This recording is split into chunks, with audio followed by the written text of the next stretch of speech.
Hello, and welcome to the latest installment of My Dad Listens to This. And happy Flag Day, everybody! I'm Juliet, the daughter. That must make me Kevin, the dad, Yeah, as I always. suppose it does. So, Jules, who did you pick this time? Well, it was really interesting because our last episode was Little Richard, and I saw a post on Tumblr saying that this particular artist was inspired by them. And so I thought, alright, well, why not use it as a way to talk about for our next episode? Use that as inspiration for what album to pick next. So I decided to choose Highway 61 Revisited by Bob Dylan, and boy, did that man live, he's lived an eventful life. So, Dad, take it away. Yes, because this is the most notes I have ever taken on a podcast. I have 5 pages worth. Y'all better appreciate this. But before we jump into Bob's bio, let me say I am not a Bob Dylan expert. I am not a Dylanologist, and there are such people out there who exist. Hi, Peg. I am also not a Dylan snob, so I'm not going to refer to him as Zim or Zimmy. What's that mean? Well, his last real name was Zimmerman. Oh, okay. But apparently you don't call him Bob or Dylan, you call him Zim or Zimmy. All hail Zim. Yes. All hail Zim. From the planet. Zim. Sounds Yeah. like Invader Zim on Nickelodeon. Okay. I only own 2 albums. Ooh. One of them is The Essential Bob Dylan, which I got lucky in that I ended up getting the Australian import, which has 6 more songs than the American version. And I got it used at Newport Comics. And, you know, for only 2 discs, it sums up his career pretty nicely from 1962 up to, I want to say, 1999. Thanks, Newbury Comics. And the other album, obviously, that I own is Highway 61. And I've also borrowed some of his albums from the library just to download the songs I wanted. So my version of Blonde on Blonde is just 6 songs, which is heretical, I know, but I don't care. No, he does not. He really doesn't. I don't. Yeah. So there will probably be incidents missing from my version of Bob Dylan's life, like the Joan Baez stuff, because basically I just can't stand Joan Baez. But I do mention her name like I just did now, so there you go. Yeah, that covers it. And so that may easily set you off. I get that, but we're talking about an almost 60-year career here. Mm-hmm. And Bob's life could easily be its own podcast. I was almost going to say Bobcast. I'm sure that exists out there somewhere. It probably does. 2 people talking about Bob Dylan. Hello, and welcome to the Bobcast. Picking his life apart like all the minutia. Hipsters. Now, anyway, gaps are not intentional. I'm just trying to aim for the major points of his career, which, you know, are open to interpretation. You might have different highlights than I do. Go off in the comments. We won't care. Having said that, Let's go. Robert Allen Zimmerman Aw, nice name. was born May 24th, 1941 in Duluth, Minnesota. His family moved to Hibbing when Bob was 6.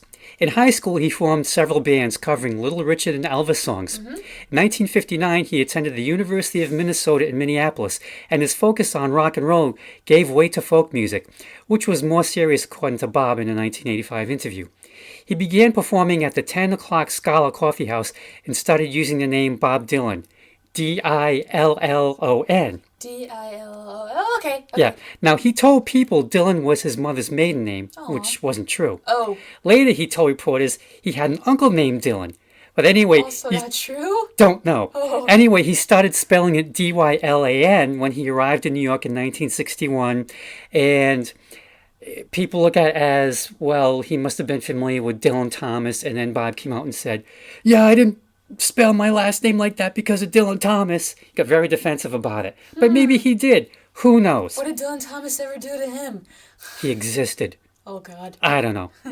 Okay, now, just an aside with the Dylan spelling origin thing. Yeah. See, the thing about Bob is he's told so many different and conflicting stories about his life that it's really hard to know which ones are true. And I bet it's hard for him to know which ones are true. Well, he did smoke a lot of pot. Well, so. I figured maybe he just did this to goof on reporters because, hey, they'll print anything I say. I wonder if Scorsese ever found out in his documentary he made about Bob. I really don't know. Or maybe he's just always wanted to be inscrutable and remain that way. Brother. That, you know, we'll never know the true Bob. Never. No matter how much we try. Anyway, Dylan dropped out of college in May 1960 and made his way to New York in January 61 to perform and visit Woody Guthrie, one of his idols, Oh, yeah. who was ill with Huntington's chorea at the time, and that's an inherited disorder that results in the death of brain cells. Ooh. Bob's other big influences at this time were Ramblin' Jack Elliott and the African-American street poet Big Brown. Bob said Brown's poetry was the best he ever heard. Aw, that's nice. Dylan played Greenwich Village clubs, befriended other folk singers, picked up their material, got a decent write-up in the New York Times, and got signed by John Hammond to Columbia Records. Isn't Greenwich Village kind of stuffy, though? Like, isn't that known as, like, one of the richer areas? Well, no, that's Greenwich Village was like, the beatnik, hipster, Oh, before it became, like... probably gentrified or whatever. Yeah. Probably. Where was I? Okay, he got signed by John Hammond to Columbia Records. His first album, Bob Dylan, came out in March of 1962. There were 2 original songs and the rest were covers. It sold 5,000 copies in its first year, which was enough to break even. Oh, wow. And like the execs at Columbia were calling Bob Dylan Hammond's folly. But John Hammond did not regret signing him. Oh. Anyway, in 1962, he legally changed his name to Bob Dylan and signed the management contract with Albert Grossman, Colonel Tom Parker, to Dylan's Elvis. Oh, no. But hey, Dylan got to leave the United States and tour. Okay. They had kind of a contentious relationship Butting at heads. times. Yeah. But Albert got things done when Bob needed them to get done. That's good. His second album was The Freewheelin' Bob Dylan, which came out in May of 63, and this was when he started making himself a rep for himself as a singer-songwriter. The big hit was Blowin' in the Wind, but Peter, Paul, and Mary's version, because of Bob's voice, people were just not used to it yet. Okay. Now, George Harrison said that he and the other Beatles wore out their copies of Freewheelin'. Maybe it was just George. Yeah, that's when he knew he wanted to marry Bob. That's my version of this in my head. And thus the seeds for the Wilburys We're born. have been planted. Now, for me, another aside. As a result of Bob being tagged a singer-songwriter, I think 2 things happened because of this. Okay. Because he was just he was just starting to get so big and so well known. Now, the first thing that happened, in neither of these incidents are his fault. Okay. They just happened. Now, the first was, now everyone had to be able to write their own material if they wanted to be taken seriously. Oh, yeah. Now, the Beatles and Stones were doing that, but Bob caused them both to up their games. Well, yeah. Which they did. Mm-hmm. But American bands and artists especially had to be able to do this too. If you were singing and playing someone else's stuff, you were just looked on as like... a hack. Yeah, a pretender, like something a teeny bop is to scream to. Yeah. Interpreters at that point were just dead in the water. And I think the monkeys are still paying the price for this today, even though eventually they did learn to play and write. I mean, Mike, had already was playing the guitar, and Peter had some musical ability. It was just, down to Mickey and Davey. And especially Mike, they were writing their own songs. And I think this is why they're not in the Rock and Roll Hall of Fame. It's still being held against them. And I think even a band like Three Dog Night, they should be in there too. But again, they looked on as interpreters. Yeah. And they were great interpreters. I mean, you listen to their stuff and you listen to the originals. And in a lot of cases, their stuff's better. Yeah. And yet, in the Hall of Fame, you've got groups like the Supremes, the Four Tops, and the Temptations, among others, that are in there. Now, they didn't write their own stuff. They didn't write this stuff. Now, why is that? Is it because it's soul/dance music and not rock and roll, and writing and playing their own instruments was not expected of them? Could be. That could be a discussion for another time. Anyway, the second thing that happened was the curse of the next Bob Dylan. Oh, yeah. Wasn't Springsteen like the first one? It was like anyone with a guitar and a song could be tagged the next Dylan. Oh, brother. And they could probably live up to it for maybe 1 or 2 songs, but most people just, forget. I mean, some could come close enough. And this is just a sampling list of those who were tagged with that moniker have been, like you said, Bruce Springsteen. Let's see if I agree or disagree. Okay. Your boy Elvis Costello. No, next. The recently departed John Prine. I haven't listened to his stuff, so I'll reserve judgment later. Courtney Barnett, which I could see. I've got her album. Okay. Donovan. I don't know this stuff. Randy Newman. Okay, sorry. Neil Young. Leonard Cohen. I could see that. Tom Waits. Steve Forbert. No. Patty Smith. And my personal favorite, Mouse and the Traps. I like that band name. It's like Mouse Rap, but better. Yeah, this is Mouse and the Traps, and they did a song called Public Execution, and you would swear it was Bob. You would swear. Ooh. I've got it on my Nuggets box set if you ever want to hear it, and it's also on my iTunes, and I'm sure you can find it online. We'll probably do a Nuggets episode. And you know who's also been tagged the next Dylan? Oh, do I want to know? Who? Bob himself. Well, no shit. Well, like when he had periods of like, oh God, he's sucking. No, he came back. Oh God, he stinks again. No, he came back. He's the next Dylan. He's found himself again. All right.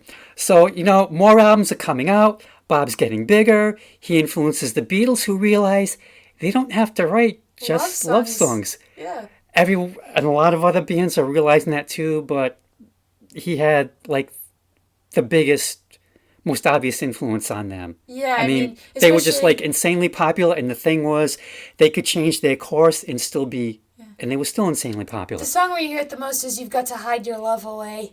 Yeah, I suppose. Yeah. With the harmonica and John's voice kind of sounding like, Yeah.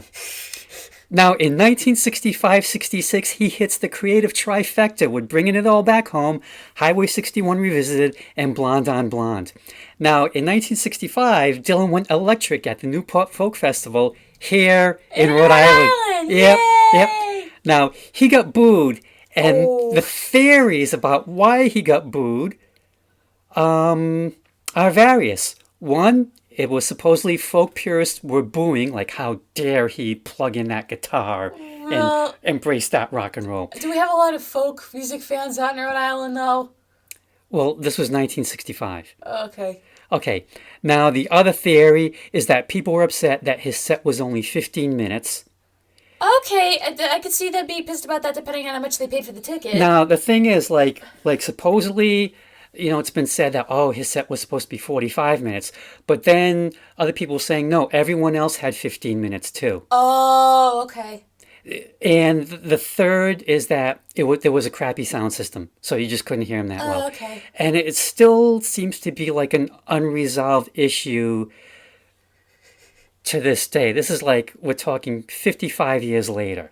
Oh, jeez. All right. I don't think even But Bob anyway, knows. you can take your pick as to what happened. Now, that was Bob's last Newport appearance until 2002. So 37 years later, he comes back, plays his songs. I got booed again? No, while wearing a wig and a fake beard. Why? Don't know. Okay, but did people know it was him? Well, yeah. Okay, I was about to say, did he try to go incognito or something? Like, that would have been Well, hard. I mean, there were times where he had like a scraggly beard in his career. Did you see that one? That concert? No. Oh. Anyway, in November 65, he married Sarah Lowndes. They divorced in 77. And this is where Jacob Dylan comes from. In 1965-66, he toured with the Hawks as his backing band, and they were later to be known as the Band. He was still getting heckled by folk purists.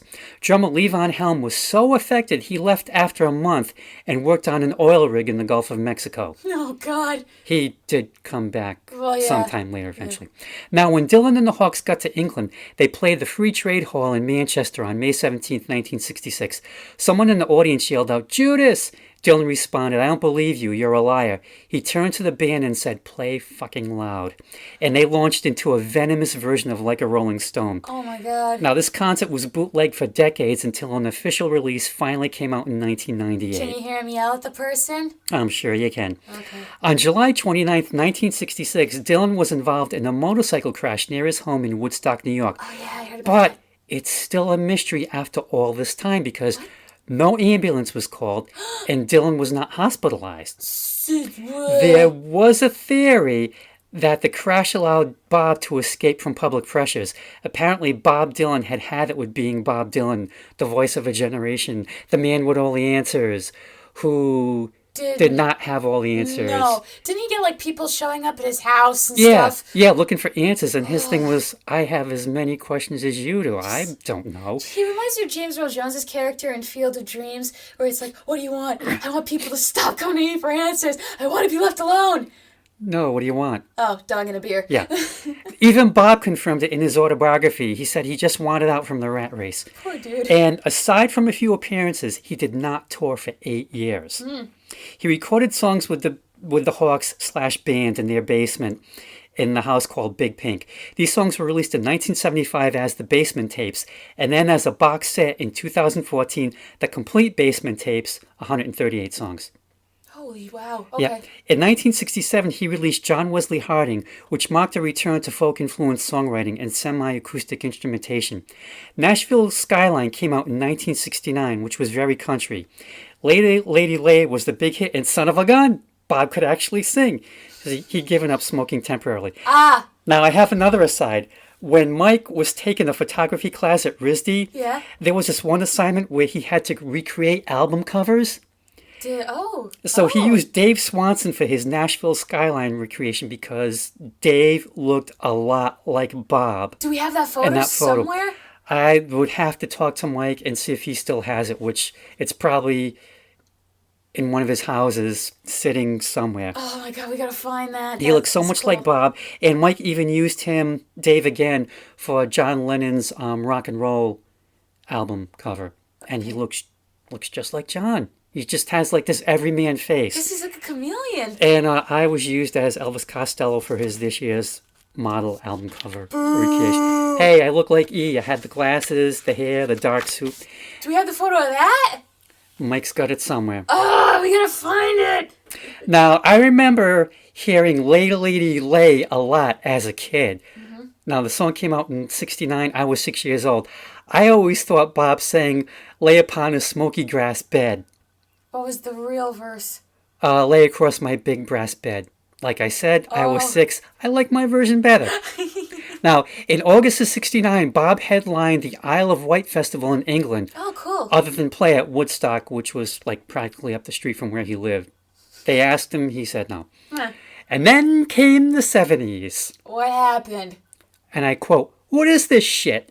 is the first sentence of Greil Marcus's Rolling Stone review of Bob Dylan's 1979 double album, Self-Portrait. My favorite line in the review is, "I once said I'd buy an album of Dylan breathing heavily. I still would, but not an album of Dylan breathing softly." So this is where he first got his across-the-board, really bad reviews. Oh, well, everyone gets him, Bob. It's okay. Now, see, the thing was, like, he ended up leaving Columbia for 2 albums, and they were Planet Waves and After the Flood, or Before the Flood.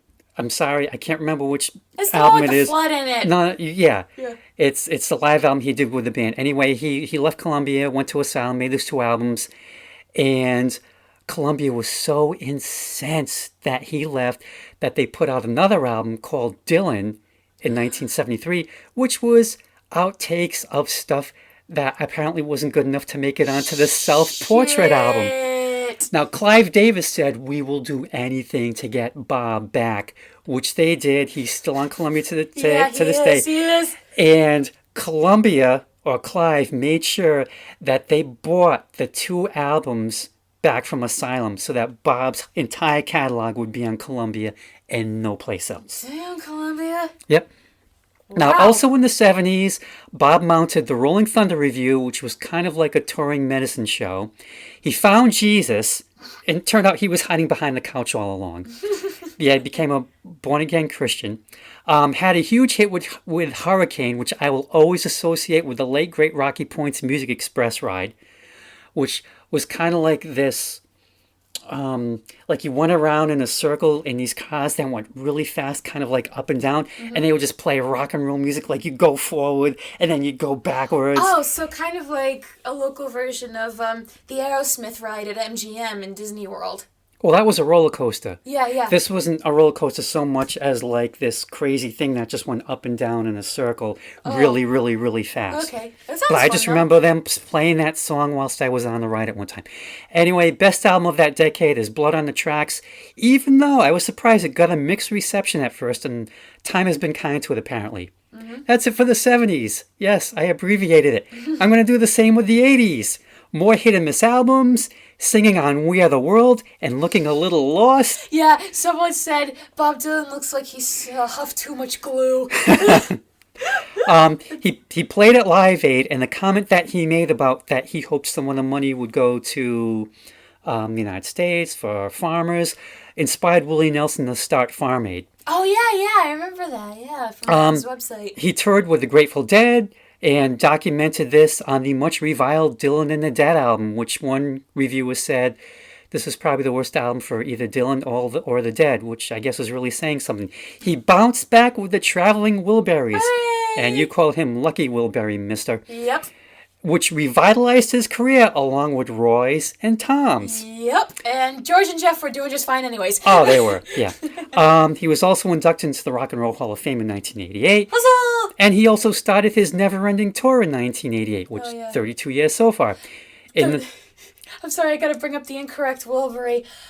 So in our Traveling Wilburys episode, we mentioned incorrect Wilburys, where you take all these quotes from TV and movies and the internet, and you apply them to stuff that you think the Traveling Wilburys would have said. So someone made one where Bob is doing the Never-Ending Tour, and he's talking about it, and he's like, Never-Ending Tour? Whose idea was this? This is bullshit. I don't want to do it. Cut to the end of the Never-Ending Tour. I don't want it to end. I don't want to go home. He's crying.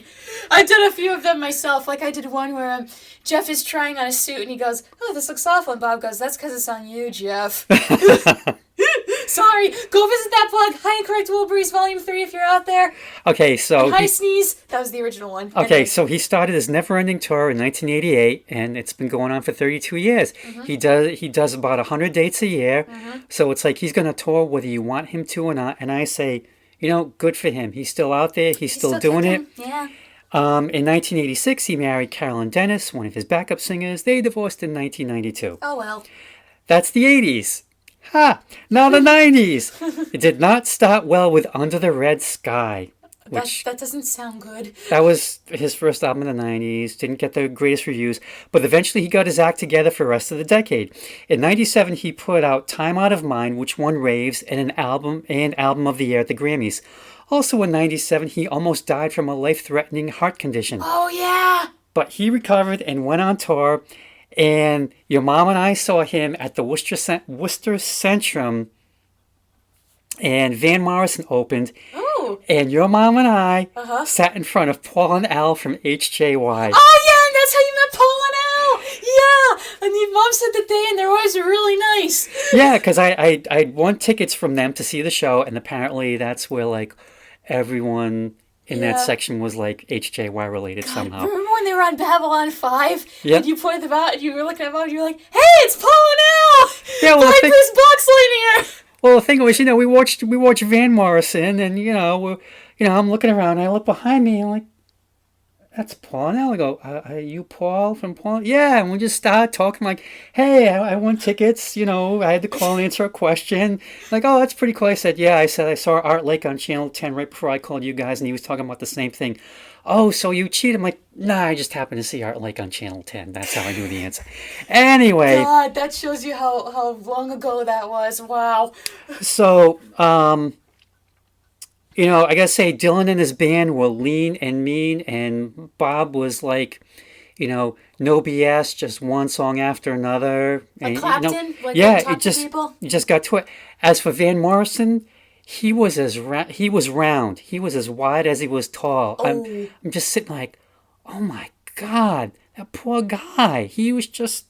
Wait, didn't he not always look like that, though? Because I've seen the photo of him with... He did Brown Eyed Girl, right? Yeah. I've seen a photo of him. He looked pretty lean then. What happened Yeah, to him? I don't know. Oh, God. Anyway, also in 97, he got a Kennedy Center honor. Yay. personally presented to him by Bill Clinton because Bill was not going to miss out on that opportunity. Well, sometimes presidents do that and their wives too. I mean, Laura Bush did something for a country singer. I remember George Jones. George Jones, yeah. So if they're a fan, then they're like, hey, can I do it? Because no one, no matter whether you're the president of the United States or you're you're a shoe shiner at the Pawnee Parks and Recreation Department, no matter where you are in the world, no one is above being a fanboy. No one. That's true.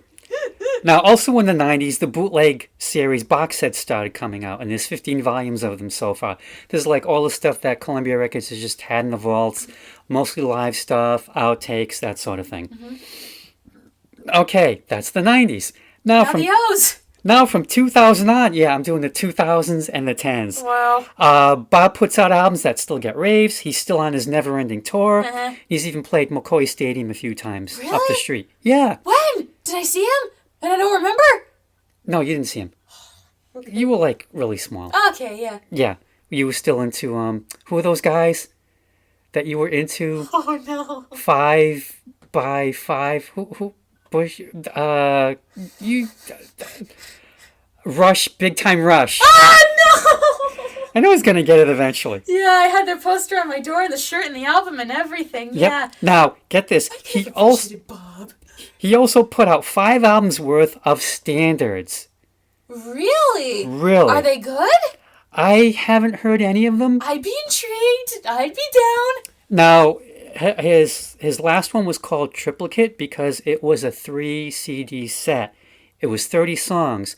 And the thing is, it was like 10 songs per CD. And unless he was doing like these massively long versions, they probably could have fit on 2 CDs maybe. Okay. Anyway. Oh, yeah. And let's not forget his Christmas album, Christmas from the Heart. Oh, no. And the royalties from that album were donated to various charities. Oh, that's nice. Yeah. Is it good or bad? Like, I can't say. I haven't heard anything from it. Probably have to sample it. Maybe we can review that in December for like part of our Christmas stuff. That's a good idea. Yeah. In 2016, Bob Dylan won the Nobel Prize for Rock and Roll Literature. Go figure.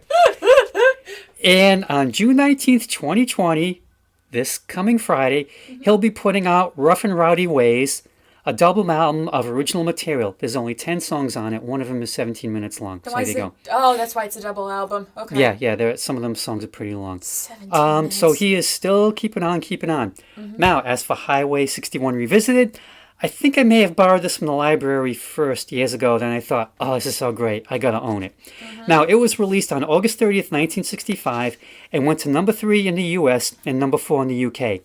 Highway 61 itself runs from New Orleans, Louisiana, to Wyoming, Minnesota. Oh, well, okay. Yeah, Wyoming apparently is a town in Minnesota. Okay. Now, in between are locations known for the musical heritage. St. Louis, Memphis, the Delta Blues area of the Mississippi, obviously the starting point of New Orleans, among other places. Now, the cover is of Bob sitting on the stoop of his manager Albert Grossman's apartment in Gramercy Park, New York. Oh, okay. His friend Bob Neuwirth is behind him to give the photo some extra color. Bob looks like... She looks like, why are you taking a photo of me, man? Yeah, like, what are you looking at? What are you looking at? What are you looking at, punk? Yeah. Now, Bob wrote the liner notes, if they can even be called that. Basically, I didn't read them. Should I have? Well, basically, it's just stream of consciousness. Oh, okay. And make of it what you will. For me, it makes me roll my eyes, but the man did win the Nobel Prize, so, what do I know? Yeah, what do we know? Yeah. We plebeians. Well, and I think the thing is, like, there were people... I'm sure there were a lot of people who read those notes when the album first came out trying to find, like, the deeper meaning. Clues, What do these things mean? And Bob's lyrics get a lot of that. I mean, I don't know if he did it intentionally, just so that they're open to interpretation. And even when he's been asked, well, what did you mean by that? He's never given the same answer twice, probably because he's tired of people asking, what do you mean when you said yeah? I think, like, oh, God, the way you talk about Bob, like, I could picture him now being, like, one of those guys that sits on their porch with a shotgun, and it's, like, kids are taking beers, like, hey, go step on old man Dylan's property, and then you just hear, you darn kids, get off my lawn! Well, actually, I just read an interview with him online this morning, and he still seems to be a sociable type. Yeah, maybe with the right people. Yeah, that's probably. Yes. Probably. It. Okay, now this album was recorded in 2 sets of sessions, the first being from June 15th to the 16th, and the second from July 29th to August 4th. Now, I have the 2004 remaster, and it just sounds great. You feel like you are actually there. Has it been remastered since? I don't think so. Okay. But I mean, like the sound is just like so open. You can just hear every little thing that's going on. So let's jump into the song, shall we? I have a no, Bob you have. I'm story. sorry. You have a Bob story. I forgot to ask you. You have a little snippet of his life. Oh yes, we're talking about this. So, this was for my AP language and composition class, and I can't remember why for the life of me. But for some reason, my teacher, hi Mr. Courier, if you're out there, he put on Bob Dylan's Victoria's Secret ad. And, you know, I knew who Bob was at this point. The first, before this, the first time I'd ever seen him in anything was when he got the Presidential Medal of Freedom from Obama, and he was standing there with his sunglasses, looking kind of old and crusty.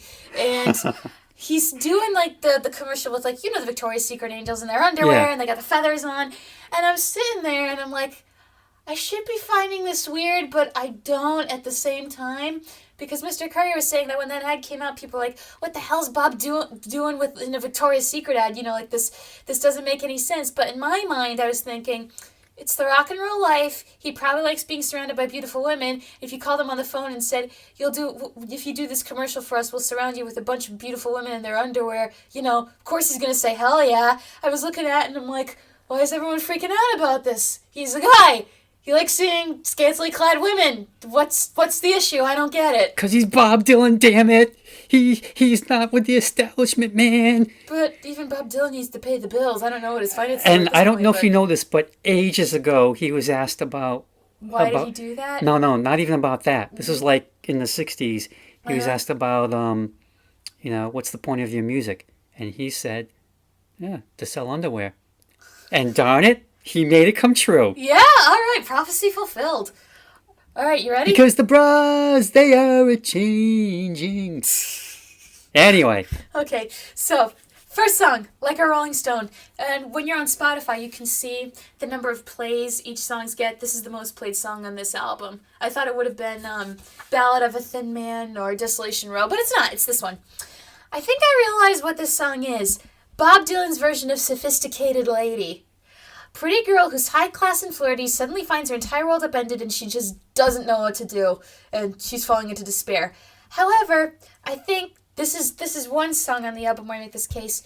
As a song, I don't think it works. It's not because of Bob's voice. I'm not too irritated by it. It's when he gets older and more bitter, it becomes more agitating on the ears and more grating. I think the song, oh God, you might not like this argument. I think this song in particular, not some of the other ones, but this song works better as a poem or a short piece of writing. Now, this can't be said of all of Bob's songs. Like, Blowin' in the Wind is made more impactful by the acoustic guitar playing behind it and Bob singing it with nothing else added. But this song has a hint of the beatnik about it, and I'm really reluctant to say this because I know Bob Dylan is more than a beatnik, so get off my back, people. Nevertheless, I can hear this being read at a cafe's poetry night with somber lighting. And you also kind of become numb to the instruments after a while, except when the harmonica kicks in, and I've always liked it when he plays the harmonica. But Bob's problem here is he keeps droning on and on, using different imagery to deliver the same message, and when he draws on too long, you kind of tune him out. At least I did. Oh, that's very interesting. Yeah. Okay, this is his most famous song, his most well-known. I thought it would have been Blown in the Wind. I think people of a certain age still associate that more with Peter, Paul, and Mary. But I think when he dies, okay, those will probably be the two songs he's most known for. But I think this is like the song, the Bob song. Yeah. Now, much has been made of the shotgun snare that opens this song, and then the music starts. It's like, and because it's like, this is a call to arms. I read one review where it said that this is where the 60s really began. Well, what year was this when this came out? 65. Or like the whole protest, hippie, we mean it man kind of thing. Well, you could argue that that was what was the Civil Rights March on Washington? That was 64, wasn't it? 63. 63. So, yeah, 63, 64, you could argue it was a couple of years before that. Okay, now, like I said, much has been made of the shotgun snare that opens the song, but if you listen closely, it's really the snare, then 2 beats of the bass drum, and the music starts along with that second beat. And that, to me, kind of makes a difference. As opposed to starting in on the one? As opposed to starting at that, it's that crack, but it's like... And a lot of people kind of miss... Yeah, and it starts in on that second, that second drum bass beat. Yeah. Anyway, I'm probably overanalyzing this. Anyway. It's Bob Dylan, isn't that what you're supposed to do? Good point, thank you. Okay, Al Cooper plays the nervous organ.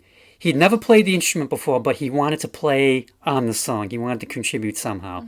And that's probably like the most well-known part of that song is just the nervous little two-finger thing that he came up with that goes throughout the whole song.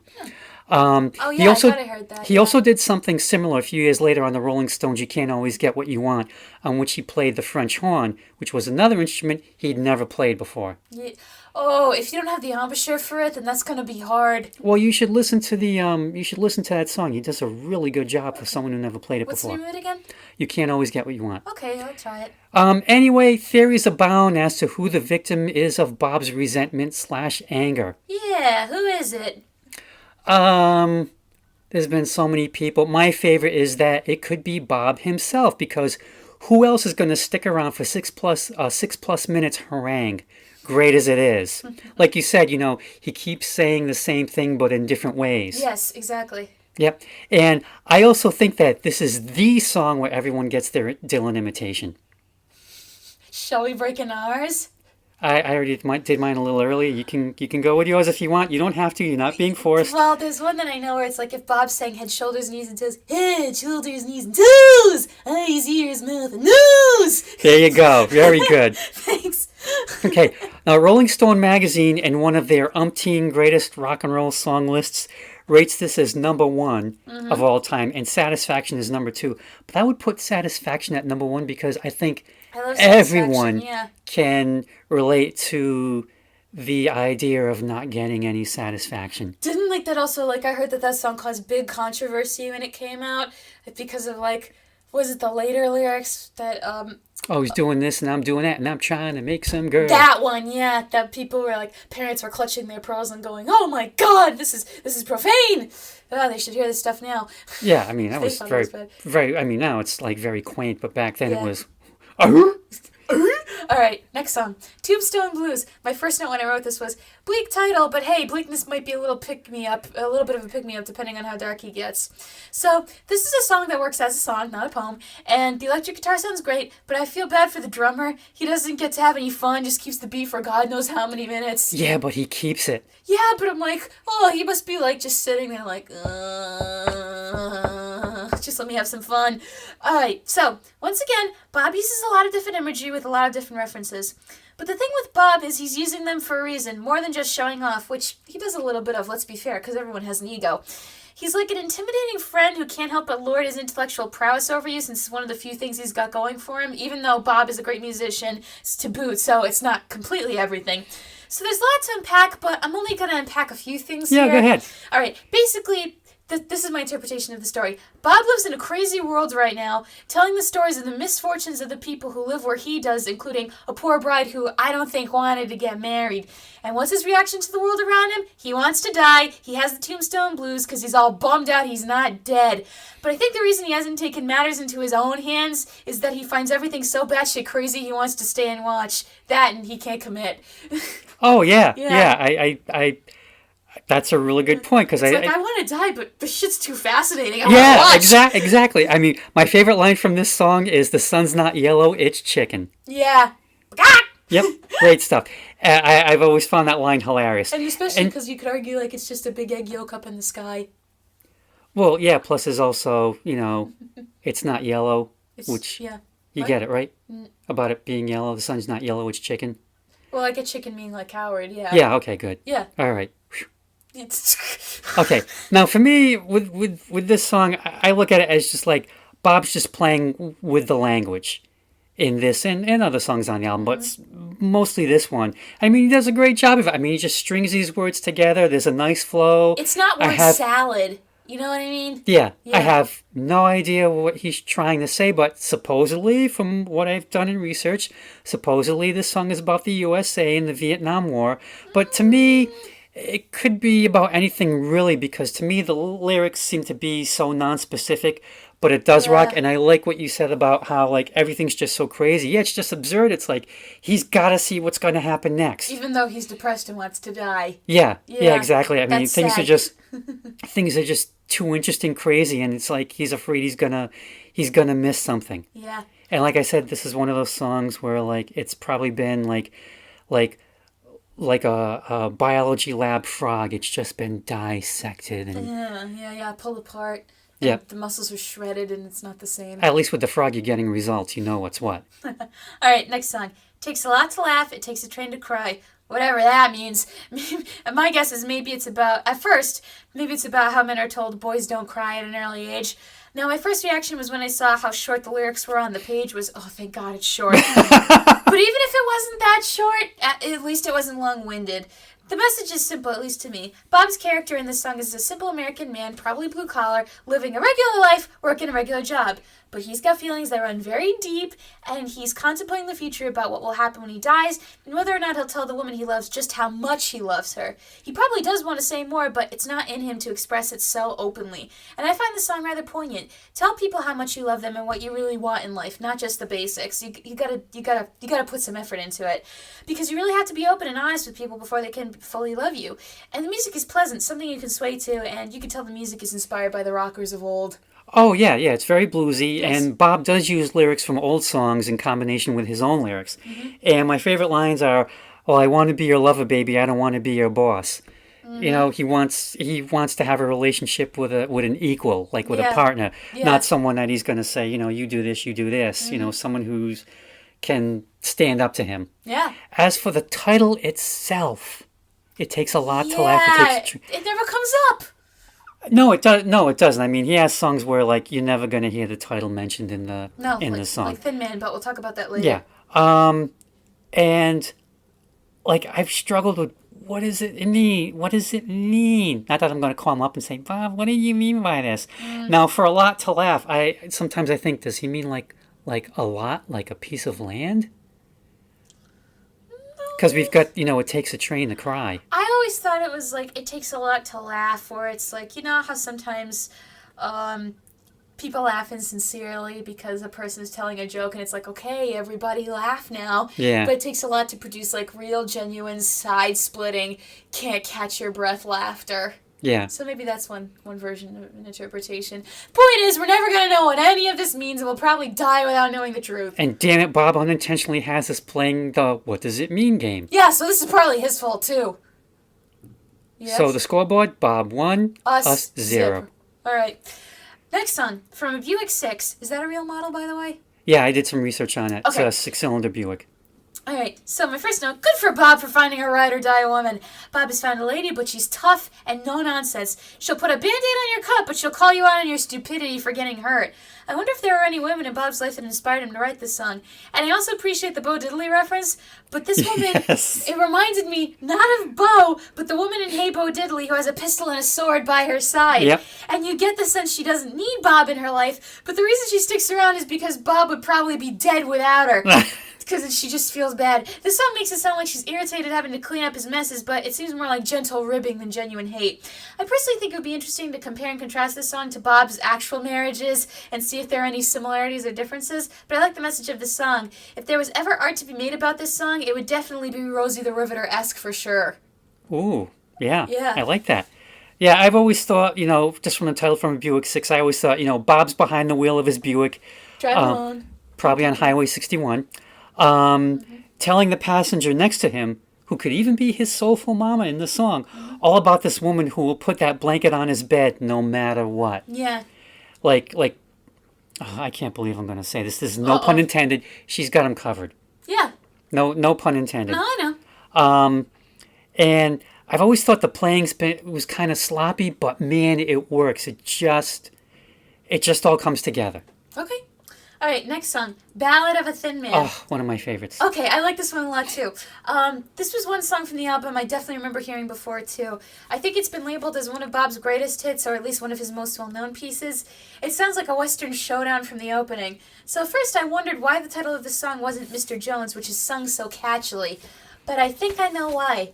It isn't so much the story of Mr. Jones, it's the story of the people watching Mr. Jones entering their world and being thrown off by the people around him. It kind of gives me the vibe of when politicians go around the country and try to blend in with the locals, like going to the Iowa State Fair before the caucuses and tearing into a turkey leg with their teeth. But this is a politician's worst nightmare, entering a place where they don't understand the animosity towards them, like when Hillary Clinton went to West Virginia and just freaked the fuck out at the hatred coming her way. I kind of want there to be a movie made just about this song, or at least based off of this song. I mean, hell, as I told Dad, it could probably be made into a Twilight Zone episode in the new reboot. Yep, that's what this is. And I realized it. This is if Bob Dylan wrote a Twilight Zone episode, and I want to watch it. Well, I'll tell you, the way that piano starts, you know someone is in for it. Yeah, someone's in for some deep shit. They're about to get served Dylan style. Yep. Oh, you can just hear him watching him playing his guitar, staring them down. Oh yeah, I mean the playing on this song is absolutely nasty. Yeah, it is nasty. And vocally, Bob just rises up to the occasion. Mm-hmm. And she doesn't do that often, but we very much appreciate it when he does. And it's been interpreted that Mr. Jones is the media not being hip to what's hip, trying and failing to identify with the young people in this music that they like so much, among other things. I mean, I've always looked at it as not so much the media, but as a person or people in general who are trying to relate to the younger generation and failing spectacularly. There's a gif about this. And it's don't even bother. This is our thing going on. You've had your own thing. This is our thing. Don't try and mess it up for us. Which, to me, is interesting because when he sings The Times They Are Changing, he talks about the older generation, either help us or get out of the way. So if these people are trying to help...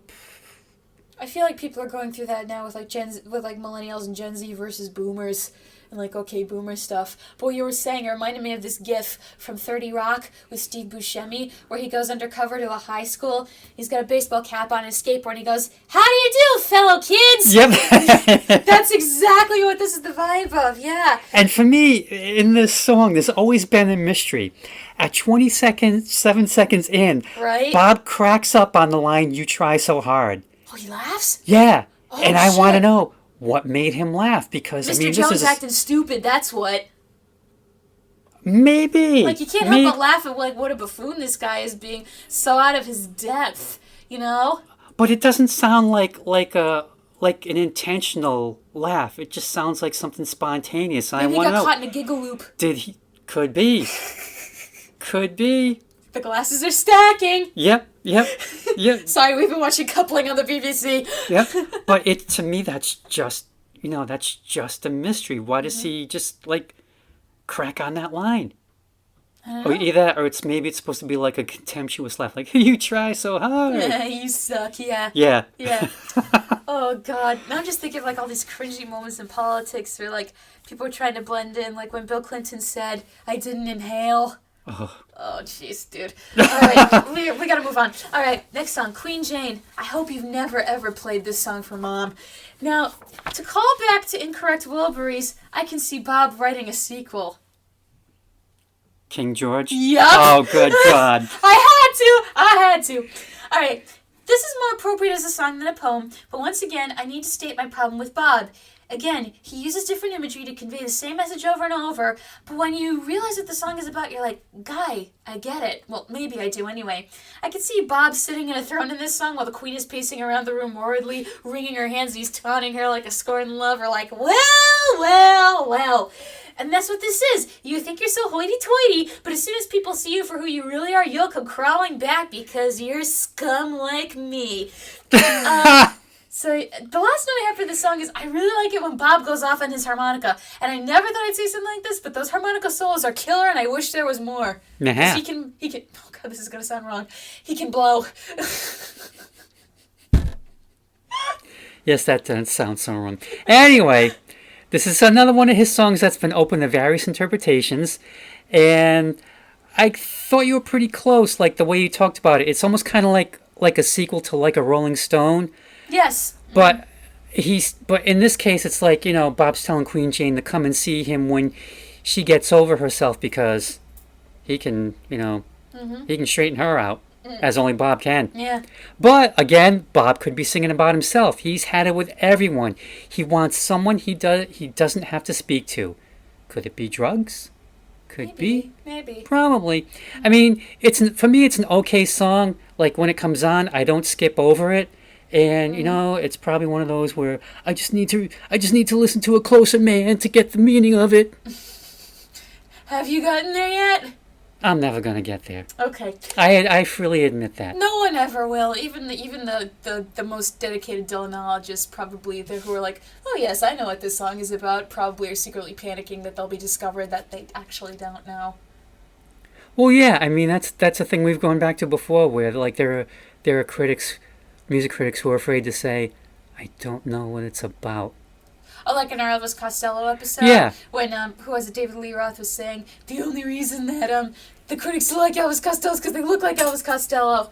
Oh, can I go off on a little tangent about David Lee Roth a little bit? I just found this out, and I think people might actually find this interesting. David Lee Roth on the Bob Dylan podcast. Go right ahead. Okay, so, what's the name of David Lee Roth's band that he was with? Please don't kill me. It's on the tip of my tongue, but I can't remember the name. Van Halen. No, Van Halen. Yes, Van Halen. Thank you. All right, so I found out on Tumblr that Van Halen put in their contract that they wanted brown M&Ms removed from their M&M bowl, but there's a reason for it. Because they realized that one of the people that they hired didn't read the contract all the way through, and that led to the stage collapsing. So they knew that when they got to a place, and if there were brown M&Ms in the bowl, they would have to go and check out the set to make sure that it wouldn't collapse, and they would have to get somebody to fix it. So I thought that was really clever. Anyway, all right, tangent over. How does that relate to Bob? It doesn't, but secretly Bob was a Van Halen fan. That would be interesting. Like, oh my God, if someone like broke into Bob's house and finds like the secret collection of music he doesn't want you to know he listens to. Might as well jump. All right. Anyway. Sorry. All right, next song. Highway 61 Revisited. Thank you. You're welcome. So the opening sound effects sound like something on your Hanna-Barbera CD. Of all the sound effects from their cartoons, it was really the police siren whistle. Yes, it was really throwing me off, but I guess it's to show how crazy these people are in the song. Highway 61 sounds, in this context of the song, sounds more like a back alley to me than a highway. So people can do all sorts of shady shit, like, drop off stuff they don't want, or kill your son if God orders you to, that sort of thing. My favorite part was Bob reimagining the story of Abraham, but after that, when Bob introduced the new characters, he lost me, and I realized that this is, for Bob, this is kind of like Bible fanfic. Take familiar characters, put them into an AU, alternate universe, introduce a few OCs, original characters, and boom, welcome to fanfiction.net. But sometimes it's best not to introduce new characters and better just to tell the original story everyone already knows with a few plot twists. So, Bob, fanfiction writers 1, you zip. Oh! Ponder that, Dylanologists. Zim can't write fanfic. And my favorite, though, is, God said to Abraham, kill me a son. Abe says, man, you must be putting me on. Yeah, I remember that cracks me up every time. Now, here's an interesting thing. Mm-hmm. What was Bob's dad's first name? Abraham? Uh-huh. Oh, shit. Yeah. Oh, God. But yeah, but that line just cracks me up every time. Like, you could just imagine Abraham saying, you gotta be shitting me. Yeah. What? I'm gonna kill my own son. But we know in the Bible, he puts him on the rock. And God's okay, like, Isaac, oh! Close your eyes and think of England. And then God comes down and says, whoa, whoa, whoa, whoa. I'm just kidding. I kid. Oh, God. I remember they made a Simpsons comic about that when I used to buy those Simpsons graphic novels. And it's, it's Grandpa Simpson with Homer. And Grandpa Simpson, he's just like, has a short-term memory and he keeps forgetting. So God checks in on him and is like, hey, you gonna kill your son? Yep, working on it. Hey, I'll get to it. Abraham, do it now. All right, fine. Who do you think you are, God? Anyway, that line cracks me up every time. And I look as like everyone's problems can be solved on Highway 61, no matter how absurd. Like with how epic they are, yeah. Like with the telephones. Yes, I got all these telephones. What do I do with them? It reminds And me it's, let me think for a minute, son. And then you get silence like, he's actually thinking about this. Yeah, where do you put all the telephones? Out on Highway 61. But yeah, I think it does sound more like an alley than like, yeah, just throw your trash along the curb. It's the 60s. We don't care about the EPA The yet. environment. Yeah, this is before Dr. Seuss wrote the Lorax. Yeah, you just throw your litter anywhere. No big deal. Someone will come along and get it maybe someday. It's like Uncle Manny. That could be. Drive by, ooh, free telephone. But yeah, I love the police siren whistle instead of a harmonica. Yes. Yeah, and it works. It's just really weird, but it works. I mean, great playing, hilarious lyrics, and to me, it's just great all around. Mm-hmm. Such a fun song. All right, next one. Which I never thought I'd say that about a Bob Dylan song. Well, it's not Dirty World. That's probably his most fun song. That's true. I'm under doctor's orders. I'm afraid to overeat. Ponder that one, Dylanologists. The 80s. Next song, Just Like Tom Thumb's Blues. Now, the music of this kind of reminded me of the music for Werewolves of London. I can kind of see that. Yeah. All right. First impression of this song, I'm not over how Bob says the word avenue. Bob sounds like a drunk who's about to skip town and tells one of his friends, all right, buddy, if you're gonna live here, here's what you're gonna know, because this shit's gonna be a trip. And I was right about the drunk part. However, Bob mentions going back to New York, and I wonder if this song is inspired by his touring experiences or less than savory people he encountered in the music business. And maybe the song is a warning to any newcomers who are trying to make it big. And for the first time, I felt really bad for Bob, because Lord knows the dude has seen some and been through some weird shit. I kind of want to give him a hug, but he'd probably shove me off of him. He probably would. Yeah. I kind of look at it as like some sort of like Jack Kerouac beatnik kind of trip there, man. Like, spending Easter in Juarez, Mexico. He's going through booze, women, drugs, and at the end he's just had enough. Going back to New York City, either to get cleaned out or just to be amongst people that he knows and they know him. But I think Bob singing and the band capture this lost, muddy mood perfectly. Like it just seems like he's just like stumbling through everything in like a alcohol, drug-infused haze. He needs some greasy food and a nap.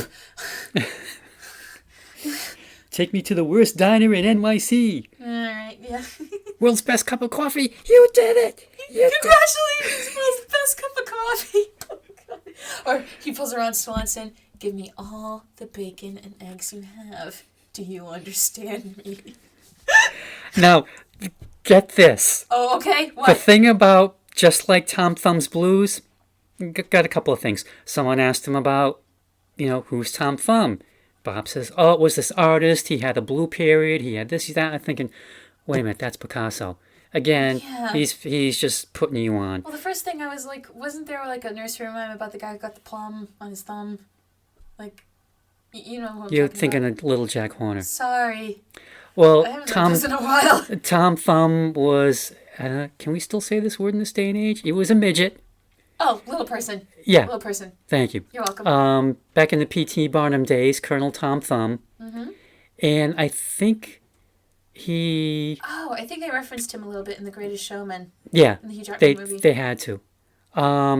That's the only Tom Thumb that I know. Now, get this. According to the website Acclaimed Music, Just Like Tom Thumb's Blues, and don't ask me how they came up with this, is the 3,072nd most celebrated song in popular music history. That's a number!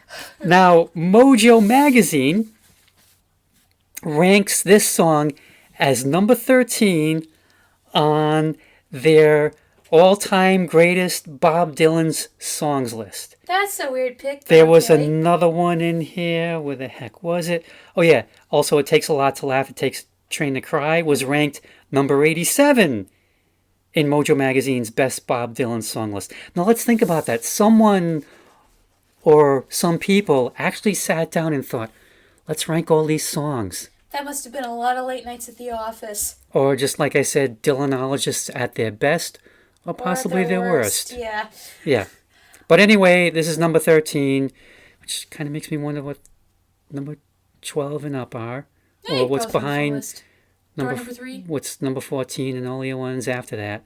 But anyway, yeah, there are people who would obsess over Bob stuff. Like, I don't think any other artist, except maybe the Beatles, has been so overanalyzed. And I think even in the Beatles' case, not to the extent that Bob stuff has been Oh, hell no, not even near. put under a microscope.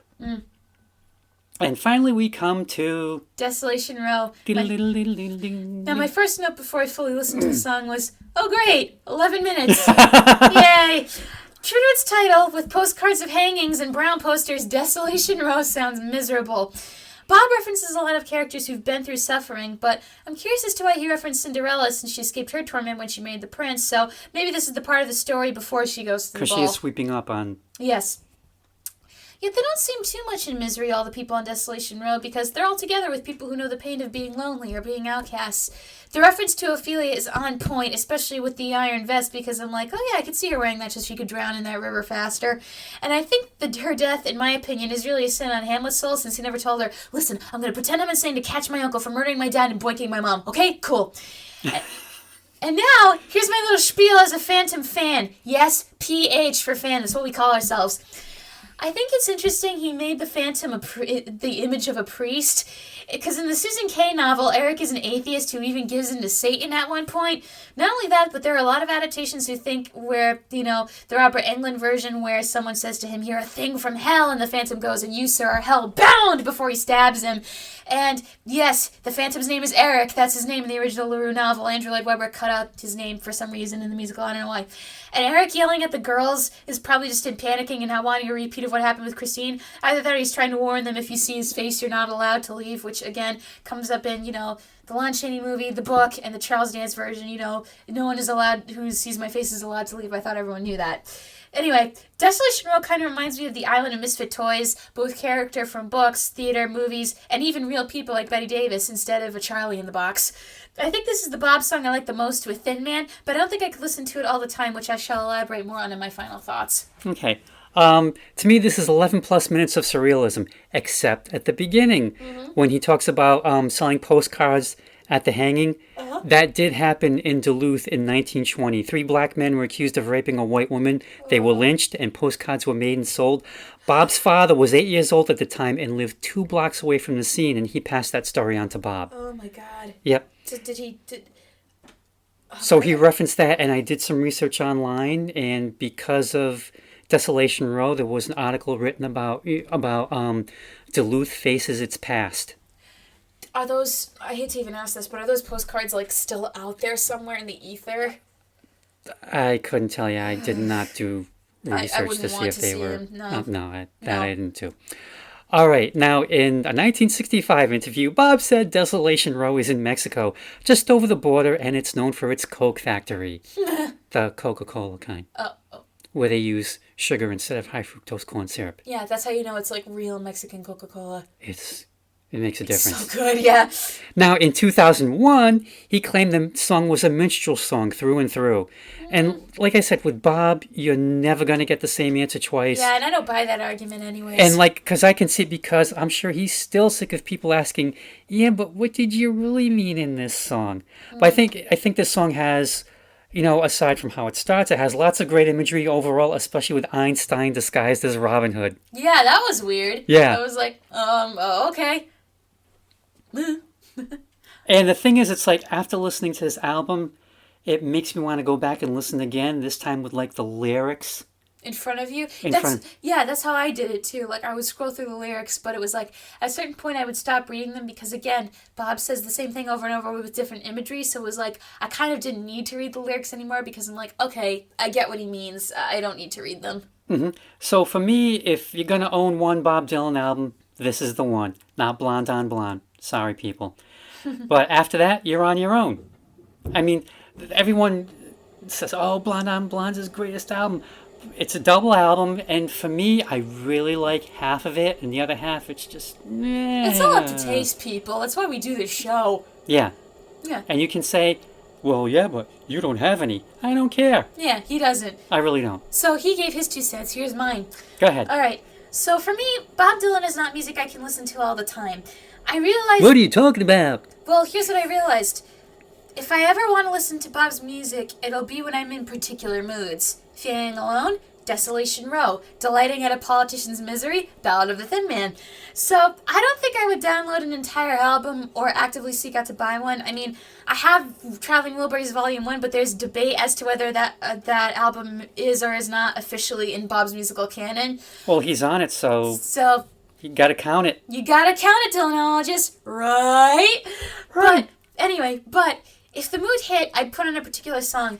But for me, listening to a whole album is mentally exhausting because you can tell Bob is a brilliant man, but it's like he's like a train that's just like speeding ahead of you and you're trying in desperation to catch up and running alongside it. Oh, I like that. You try to figure out what he means, but then you give up because you can't handle it anymore. Plenty of people have tried to figure out what Bob's songs means, but I don't think anyone can ever truly come close. And again, as you mentioned, I don't think sometimes even Bob knows what they mean, but I also think he's because he's tired of people coming to him for answers like some sort of musical messiah.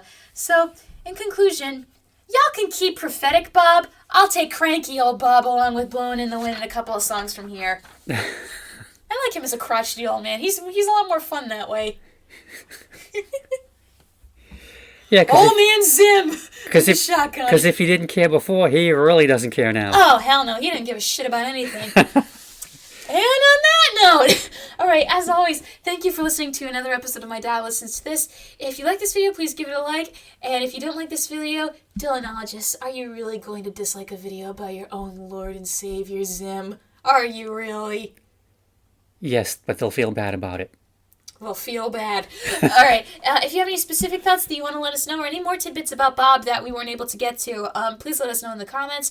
If you want to know when episodes are coming out, please hit the subscribe button or tap the bell if you want to be notified right away. Now, here's how you can get the episodes. If you follow me on Facebook, I post the episodes on Facebook. If you follow me on Twitter, at Juliet Antonio, I post the episodes on Twitter. If you follow my blog on Tumblr, the My Dad Listens to This Tumblr blog, or my mainstream blog, Eric's Angel 666, my Phantom of the Opera blog, I post the episodes to Tumblr. If you follow me on Instagram, I post updates as to when our episodes are coming out on Instagram with a link in my bio. And if you're friends with my dad and you want to get the episodes through him, email him, ask for what episode you want, and I'll have him email it to you. That's our latest episode. Anything you want to say, Dad? Yeah, if you want to follow me on Twitter or Tumblr or Instagram, please don't because I don't have any accounts. I'm lucky I even have email. Yeah, he wants to be left alone. Like Bob. Like Bob. Yep. I'll be sitting in the chair next to him going, "You kids get on my property." And on that note, hey kids, get off our internet. Bye!